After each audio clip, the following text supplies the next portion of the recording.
اللہ کے ذکر اور نبی کی محبت سے معطر بصرہ کی گلیاں، اور وہیں پر حضرت رابعہ جو کہ بعد میں حضرت رابعہ بصریہ کے نام سے مشہور ہوئی۔ ابتدائی دنوں میں حضرت رابعہ بصریہ کے حسن و جمال کی دھوم مچی ہوئی تھی۔ کون تھا جو انہیں نہیں جانتا تھا؟ لیکن حضرت رابعہ کا دل عشق کے نبی سے بھر چکا تھا۔ ان کے زبان پر ہر وقت اللہ کا ذکر جاری رہتا۔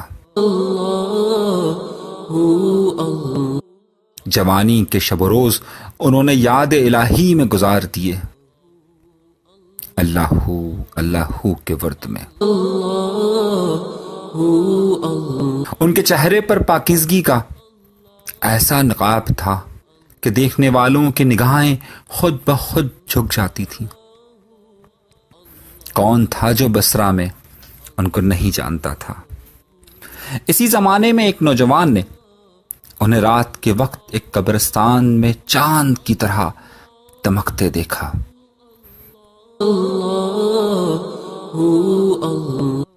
وہ سمجھ نہیں سکا کہ یہ کون ہے۔ وہ آپ کو کوئی غیر مرئی خیالی مخلوق سمجھ کے بھاگ کھڑا ہوا، ایسا بھاگا کہ پلٹ کر مڑ کر نہیں دیکھا۔ لیکن دوسری صبح وہ بصرہ کی گلیوں میں پھر رہا تھا کہ ایک بازار میں ایک دکان پر اس کی نظر حضرت رابعہ پر پڑی۔ اس کے جسم کو کاٹو تو خون نہ نکلے، وہ فوراً سمجھ گیا کہ یہ تو وہی خاتون ہے جسے کل اس نے قبرستان میں دیکھا تھا۔ عقل اور خود سے ہاتھ دھو بیٹھا اور رات دن حضرت رابعہ کے تصور میں رہنے لگا،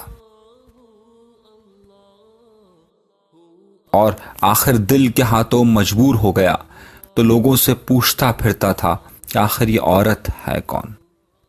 پھر اسے کسی نے بتایا کہ یہ حضرت رابعہ بصریہ ہے۔ وہ دل کے ہاتھوں مجبور تھا، فوراً حضرت رابعہ بصریہ کے گھر جا پہنچا۔ حضرت رابعہ کا ایک بڑا مشہور قول ہے کہ دل کے دروازے ہمیشہ کھلے رکھو، کیا معلوم محبوب کس وقت دستک دیتے۔ ان کا دل تو صرف ذکر الہی میں تھا، اور ان کا محبوب صرف اور صرف اللہ اور نبی تھے۔ مگر گھر کے دروازے بند ہو یا کھلے ہوں، ان کی دانست میں برابر تھے۔ جب نوجوان وہاں پہنچا تو حیرت میں رہ گیا کہ ان کے گھر کا دروازہ کھلا تھا۔ اسے کیا معلوم تھا کہ حضرت رابعہ بصریہ کا دروازہ ہمیشہ کھلا رہتا ہے۔ اس نے اپنے دل کی دھڑکنوں پر بڑی مشکل سے قابو پایا۔ ایک ایک قدم اسے بھاری محسوس ہونے لگا، لیکن وہ سوچ کر آیا تھا کہ آج ضرور حضرت رابعہ بصریہ کے سامنے آئے گا۔ اس نے اس کے لیے رات کا پہر منتخب کیا۔ اس نے دن میں بھی کئی چکر لگائے، اس نے رات میں بھی کئی چکر لگائے۔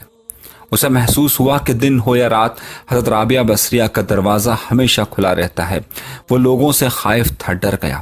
اس نے کہا کہ میں رات کے وقت وہاں جاؤں گا، اور پھر وہ رات کے وقت ادھر ادھر آگے پیچھے دیکھتا ہوا، سب سے چھپتا چھپاتا جب رابعہ بصریہ کے گھر کے دروازے پہ پہنچا تو دروازہ حسب معمول کھلا تھا۔ باہر اندھیری رات تھی۔ اس نے اندر جھانکا تو اندر جھانکنے پہ اسے نظر آیا کہ اندر چراغ روشن تھا۔ یہ سوچ کر اندر داخل ہوا کہ آج اپنا حال دل سنا دینے میں کیا حرج ہے، زیادہ سے زیادہ انکاری ہو سکتا ہے۔ واپسی کا دروازہ کھلا ہوا ہے، اور جس طرح رابعہ بصریہ کا دروازہ ہمیشہ کھلا ہوتا ہے۔ لیکن جب وہ اندر پہنچا تو ایک چھوٹے سے گھر کے اندر اسے کوئی بھی نظر نہ آیا۔ وہ حیرت میں مبتلا ہو گیا۔ وہ سوچنے لگا کہ کیا آج بھی اسی رات کی طرح حضرت رابعہ بصریہ کہیں قبرستان تو نہیں گئی ہوئی۔ وہ اسی سوچ میں مبتلا تھا کہ اسے ایک آواز آنا شروع ہوئی۔ اسے ایک پرسوز آواز آ رہی تھی، جیسے کوئی رو رہا ہو، جیسے کوئی گڑ گڑا رہا ہو۔ اس نے محسوس کیا کہ آخر یہ آواز کہاں سے آ رہی ہے۔ اس نے اپنے کانوں پر زور دیا تو اسے لگا کہ یہ آواز چھت پر سے آ رہی ہے۔ وہ ڈرتا لیکن دل کے ہاتھوں مجبور آہستہ آہستہ سیڑھیاں چڑھنے لگا۔ وہ زینے چڑھ گیا۔ حضرت رابعہ بصریہ عشاء کی نماز سے فارغ ہو کے اللہ کی ثنا کر رہی تھی۔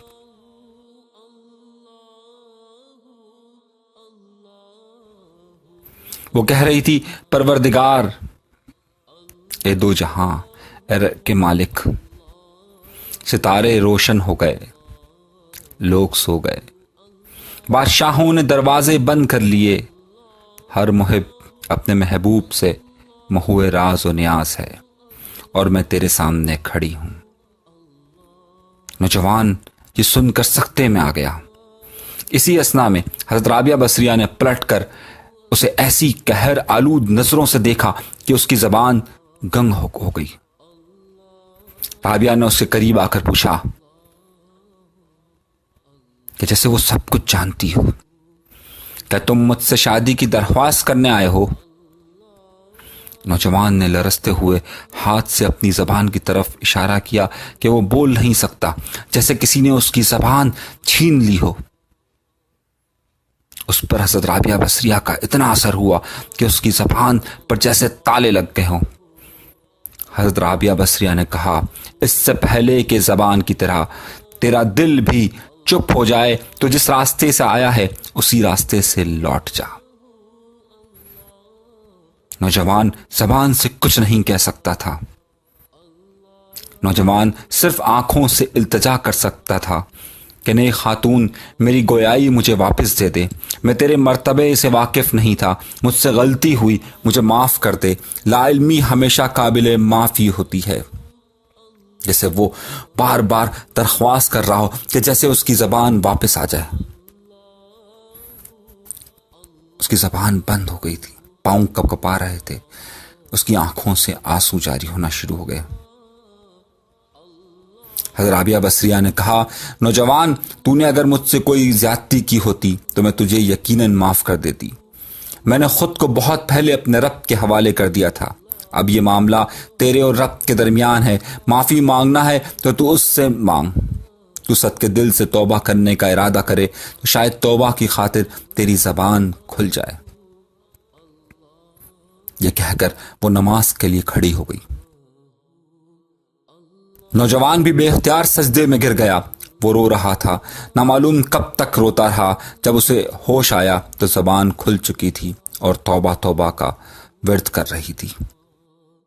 بصرہ کے بازاروں میں سالہ سال تک ایک مجذوب گرمی، جاڑے اور برسات سے بے نیاز ہو کے دیوانہ وار توبہ توبہ کے نعرے لگاتا رہتا تھا۔ اس کے نعروں سے بصرہ کی راتیں گونج اٹھتی تھی۔ وہ بچے صحن کے ماؤں کے سینوں میں دبک جاتے تھے۔ آخر ایک دن وہ مجذوب اچانک ہی کہیں غائب ہو گیا، پھر کبھی اس کا پتہ نہیں چلا۔ وہ مجذوب یہی مذکورہ جوان تھا جو حضرت رابعہ بصریہ کی بدولت ہی دربار خداوندی میں مقرب ٹھہرا۔